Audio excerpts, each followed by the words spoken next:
Right now at 6 o'clock, 3 of Southwest Florida's counties are under a state of emergency.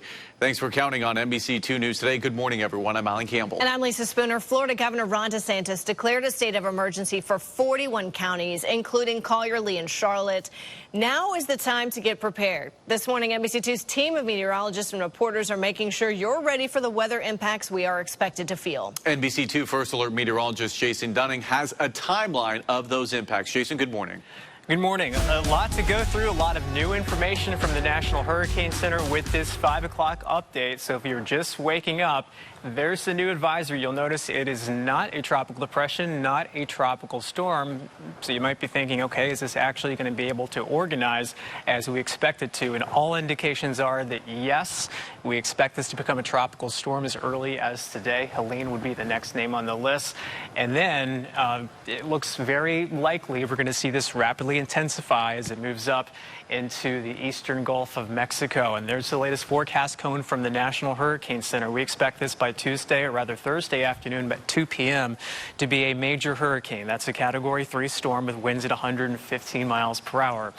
We are not in the forecast cone. We expect the center of the storm at this point to pass to the west of us. But remember, the cone does not show where the impacts or the threat zone is going to be. These storms are very, very large and far-reaching in terms of the overall impacts and hazards. So as it moves by our coastline Wednesday night and through the day Thursday, I just want you to see this. This basically breaks down the threats and the timeline of when we expect to see each one. So we expect storm surge, some tropical storm winds, isolated tornadoes, some heavy bands of rain.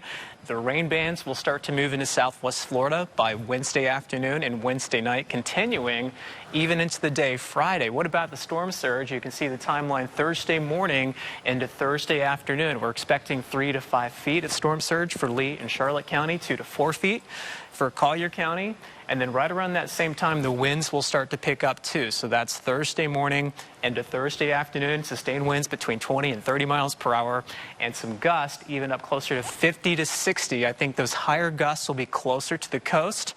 And then we have the tornado threat, since we're going to be on the eastern and that northeastern quadrant of the storm. And the main time frame for those isolated tornadoes would be late Wednesday night, Thursday morning into Thursday afternoon. We talked about the longest period of this tropical moisture being the bands of heavy rain. It looks like between 3 to 6 inches in those areas. A few isolated spots could see more than that. So a lot of potential threats here, even from a system that we don't expect to directly impact us. Today is going to be a relatively quiet day, so a good day to finish your preparations. Just make sure you have your supply kit ready to go. Lower 90s as we get into the afternoon. We'll have your county by county look at what to expect as we track the tropics and soon to be Helene coming up in just a few minutes. All right, Jason, thank you. And while our team of NBC2 First Alert meteorologists are tracking the tropics, local leaders are also monitoring the storms. But there are some things that we can all do to prepare our properties. This morning, NBC2's Mercedes Martinez is local from Trafalgar and Chiquita Boulevard in Cape Coral, where we've seen some bad flooding from heavy rain in the past. Mercedes, what should homeowners do right now to get ready for potential storm impacts? Yeah, Alan, so as you mentioned, some of you drivers who drive through here on Trafalgar and Chiquita Boulevard on the daily know the impacts of when it rains here. It can get pretty flooded pretty badly here. Just a while back, the road was closed and cars were being rerouted through this 7-Eleven. As a new storm looms in the Gulf, now is the time to start making preparations to make sure your home is safe. Lee County is asking you to report any blocked ditches, swales, and canals, and of course, local flooding areas, even in your own backyard. So Lee County has also reminded you to make sure you are cleaning your storm drains, removing any leaves, any sticks that you may be seeing around. You may want to dust off or sweep off some of the sand that may be lingering on your storm drains. That way the water can move in smoothly once it starts to come in here. Also, we know we say this in every storm, but today is probably a good day for you to bring in that patio furniture so that things aren't flying away. We are also being reminded to not trim your trees outside and do not leave any bulk items on the curb, as they can fly away and be hazardous. I'm local here in Cape Coral, Mercedes Martinez, NBC2. All right, thanks, Mercedes. Now, people living and working on Fort Myers Beach are packing up, getting ready for the rest of the potentially stormy week ahead. NBC2 spoke to restaurant owners of La Ola and Buffalo Grill owner Bill Wagner. He says he's ready to move his food truck off the island as soon as he's told to do so. Meantime, people on the beach say they're trying to soak up as much sun as they can before battening down the hatches. I don't think I'll be on the beach on Thursday, but to be honest, I don't think I want a place on the beach because of the storms. I think it's much safer to be inland a little. We're moving the tables and the chairs, things that could be moved around by storm surge. And the next step is to actually prepare the trailer. The town put out a notice saying they are monitoring the storm, but as of this morning, they have not issued any evacuation notices. Now, for those of you living on Fort Myers Beach, the town is offering sand and sandbags. You can pick up the bags from Town Hall on Oak Street. Then you'll have to take them to the end of Gulf Beach Road to fill them up. Be prepared to do your own filling and loading.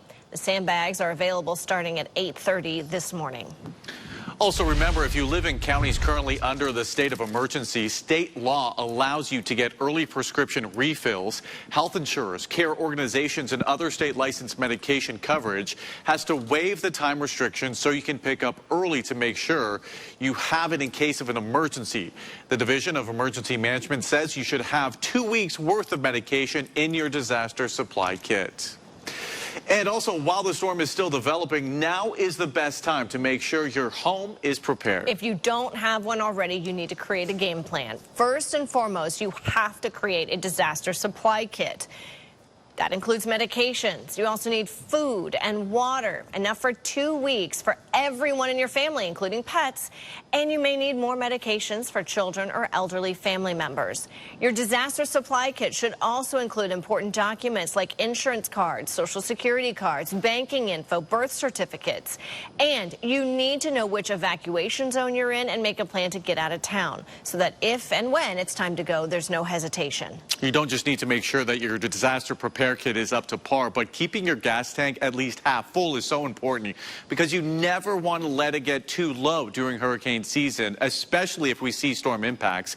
Keeping the gas tank filled in case you need to get out fast. You won't want to waste time waiting in line at the pump. No, and make sure if you haven't already that you download the NBC2 News app. Be sure you tune on those push notifications so the newest updates on news and weather are just pinged right to your phone. It's extremely helpful in a pinch to stay on top of what's happening in the tropics as our team of NBC2 First Alert meteorologists works hard to keep you in the know. The NBC2 News app is available for free. You can find it in the App Store or on Google Play.